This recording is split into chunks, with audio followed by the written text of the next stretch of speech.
ल गाइज हेर्नुहोस् सूर्यमुखीको बोट। यसको अब 1 महिनाभित्रमा होइन टिप्ने हुन्छ।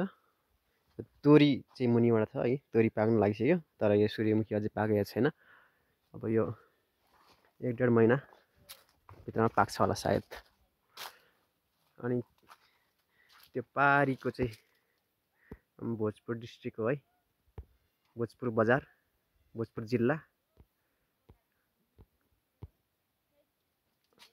यहाँबाट स्पष्टै देखिन्छ है। त्यो बनाना छ है, केरा। यो मेरो हाउस घर है, मेरो घर।